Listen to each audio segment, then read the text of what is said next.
Je me suis tout de suite dit, depuis que je joue au foot, de terminer professionnel. Tout le monde savait.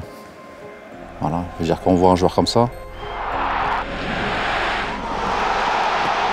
autant pour d'autres joueurs c'est plus compliqué, autant là ça saute tellement aux yeux, le talent était tout simplement extraordinaire. C'est pas forcément une surprise parce que ses qualités, tout le monde les connaît depuis qu'il est tout petit. Déjà, on savait très bien que son itinéraire il était déjà tracé. Qu'est-ce qu'il aurait fait s'il n'avait pas été pro, mais personne ne l'a imaginé.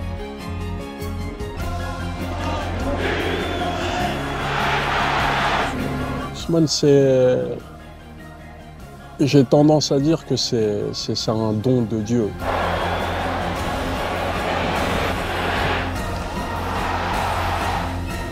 Jouer au Paris Saint-Germain, pour moi, ça a été aussi un objectif.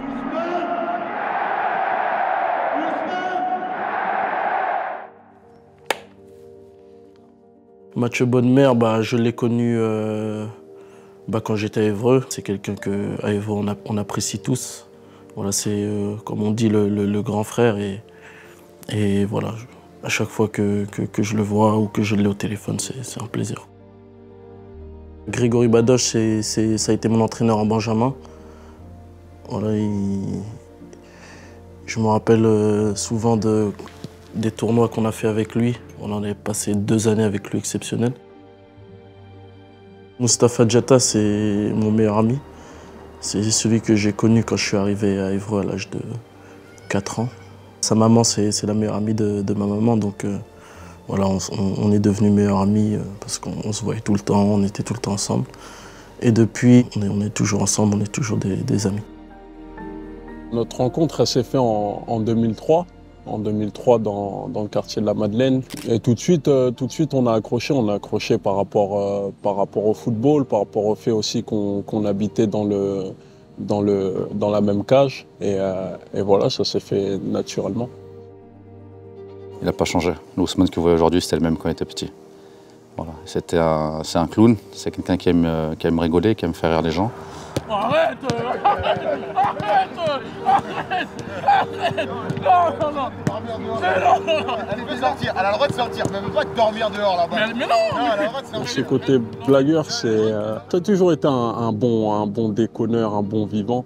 Et je pense que c'est aussi par rapport à cette ville qui est très spéciale. Dans cette ville, tout le monde rigole, tout le monde est assez chambreur. Il n'y a pas une personne que tu vas croiser qui ne sait pas jouer à ce jeu-là. C'était quelqu'un qui avait une vraie joie de vivre, qui amusait les enfants, qui était très respectueux. On pouvait le côtoyer. Moi, je suivais aussi sa scolarité, puisqu'on avait des projets où on suivait la scolarité. C'était quelqu'un de sérieux, qui posait pas de problème de comportement, mais qui avait un vrai caractère. Et sur le terrain, on pouvait voir son caractère. Mon quotidien à la Madeleine, c'était vraiment tourné autour du foot.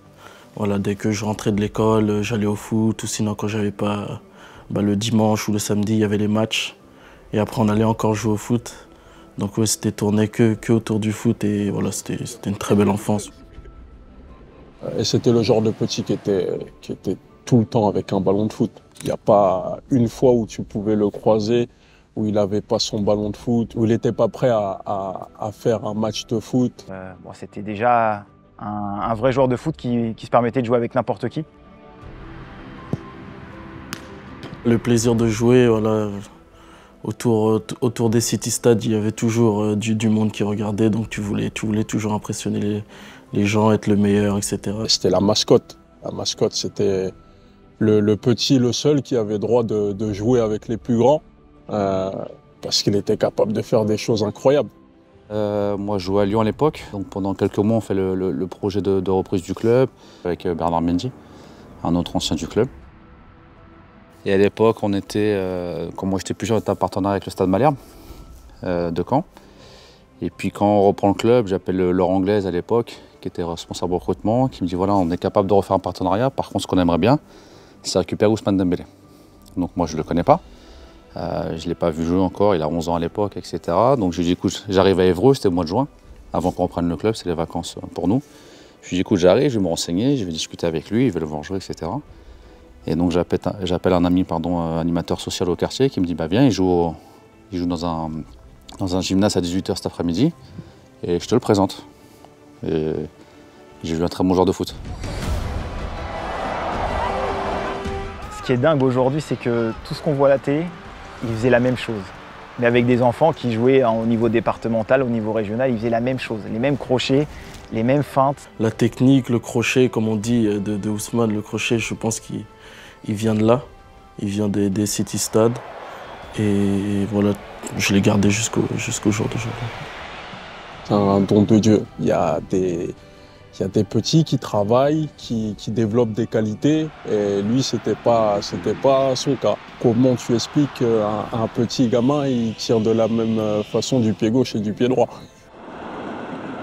Tirer les corners des 2 pieds, dribbler des 2 pieds, il faisait son fameux crochet des 2 pieds, finissait des 2 pieds. Et ça a toujours été compliqué de savoir de quel pied il était réellement. Droitier et gaucher, je sais pas. Par contre, peut-être que c'est à force de travailler, de jouer, qu'il a développé ces compétences-là. Je pense que le talent ne fait pas tout.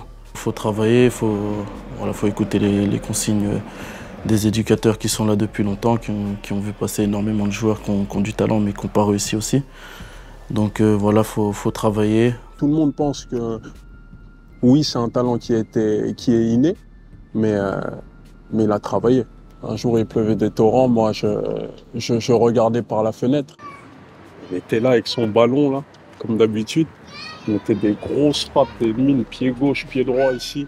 J'avais aucune envie de sortir. Et lui, avec son amour et sa détermination, il était dehors. Lui, son ballon, le mur, et il prenait du plaisir. Je pense que c'est la personne la plus déterminée que je connaisse. Non, il avait déjà un gros caractère. Il voulait gagner, il n'acceptait pas de perdre. Et à ce moment-là, il pouvait avoir des fois des difficultés à gérer justement sa frustration. Et c'est là où des fois il partait sur des choses techniques qui étaient complètement folles. Et j'appelais ça, moi, l'insolence technique. Mais c'était du bon terme, c'est-à-dire qu'il était capable parfois, et c'était le jeu qui voulait ça, il pouvait dribbler 1, 2, 3 joueurs, le gardien, revenir sur ses pas, redribbler le gardien une deuxième fois. Ça pouvait arriver.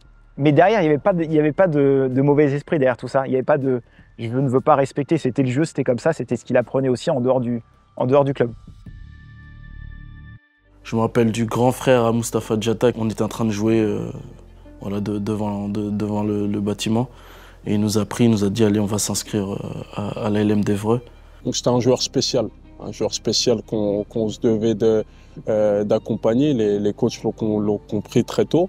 Et c'est pour ça qu'ils l'ont mis avec les plus grands. C'était logiquement qu'il devait être surclassé puisque techniquement, il était déjà au-dessus. Il avait besoin de certaine maturité aussi dans le jeu, donc ça lui permet déjà de se rencontrer des gens qui étaient plus costauds, plus forts, qui ne couraient pas spécialement beaucoup plus vite. Mais il devait développer d'autres compétences pour pouvoir justement s'adapter au niveau technique et ça lui permettait de progresser. Parce que dans l'équipe, il y avait lui, il y avait Dayo, Upamecano, Mustapha, son ami qui a joué à Malherbe aussi, Reni Ezil, c'est un garçon qui était parti à Dijon, petit David Gomis qui avait signé à Malherbe. Voilà, il y avait vraiment une génération dorée. Je me rappelle qu'un jour, il y avait un quatuor de Ligue des Champions. Il y avait Ousmane qui défendait là, Ferland Mendy qui défendait là, Dayo ici, il y avait un autre banc, et moi je défendais sur ce but-là. Et Ousmane, comme on s'entendait assez bien, on faisait en sorte qu'il ne vienne pas. Il y a un nuage. Non, je pense qu'on a eu la chance de tomber sur des très bons éducateurs, parce que c'est notre génération à nous, qui était une des premières à partir d'un club pro, et puis leur génération à eux. Nous, notre quartier, on l'appelle un peu la Masia, parce qu'on est une petite ville, mais on arrive à sortir quand même des joueurs de classe mondiale. Après, c'est un vrai réservoir, mais il y a une passion, et je pense qu'il y a des exemples qui ont été faits. Mathieu Bonnemer, Bernard Mendy et Seb Mandanda, ça a été les précurseurs un peu. Ils nous ont donné la possibilité d'y croire. De par ce qu'ils ont pu faire dans le football, ils nous ont donné cette envie de réussir et je pense que ça a été un modèle pour Ousmane. Dans la ville, tout le monde le connaissait. Mais même quand on allait à l'extérieur, sur les tournois ou sur certains matchs, tout le monde demandait qui était Ousmane Dembélé. Même si les bruits vont vite, il y a 10 ans, les réseaux fonctionnaient peut-être un peu moins aussi. Donc ça se développait moins, mais tout le monde savait en tout cas qu'il y avait Ousmane Dembélé qui était ici. C'était en Benjamin que le club commençait à arriver autour des stades. J'ai eu 3-4 clubs Ils étaient sur moi, surtout les deux clubs de Normandie, le Havre et Caen. Et après, Rennes est arrivé un peu plus tard. Il y avait pratiquement tous les clubs de France qui venaient les week-ends pour le voir jouer et pour voir son évolution tout au long de l'année. J'ai dû recevoir 20 courriers de clubs pro français, minimum. Après, le choix s'est fait, il y avait Caen et Rennes notamment à la fin pour lui. Mais on avait reçu quasiment des courriers de tous les clubs. Il avait fait des essais dans plusieurs clubs. Mais on savait qu'il ne resterait pas longtemps chez nous. Et puis à 13 ans, il est parti. Et derrière, il a fait ce qu'il avait à faire.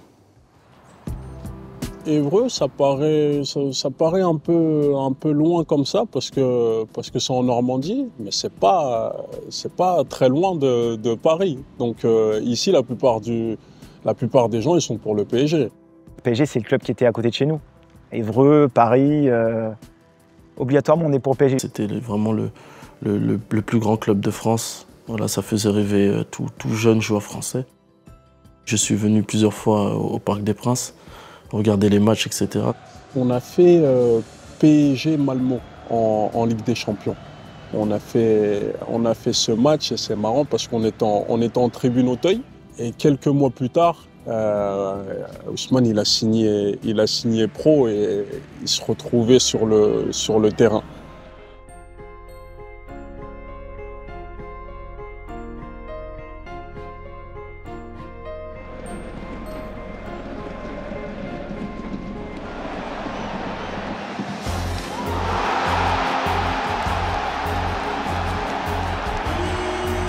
C'est une vraie fierté en tout cas pour moi, pour nous, pour tous les éducateurs qu'on peut le côtoyer, parce que j'ai pas été le seul et il y en a eu beaucoup aussi. C'est exceptionnel, c'est exceptionnel. Voir un petit de chez nous avec le maillot du PSG sur les épaules, numéro 10 en plus, c'est quelque chose quand même. Ah, c'est une grande fierté, vraiment. Très très content. J'ai toujours été la même personne. Voilà, j'ai pas changé. J'ai juste grandi. Et puis voilà, moi je suis comme ça va pas changer. Voilà, je veux toujours être bien avec les gens. Voilà, rigoler, être sérieux aussi par moments. Et puis voilà, ça va pas changer, ça c'est sûr.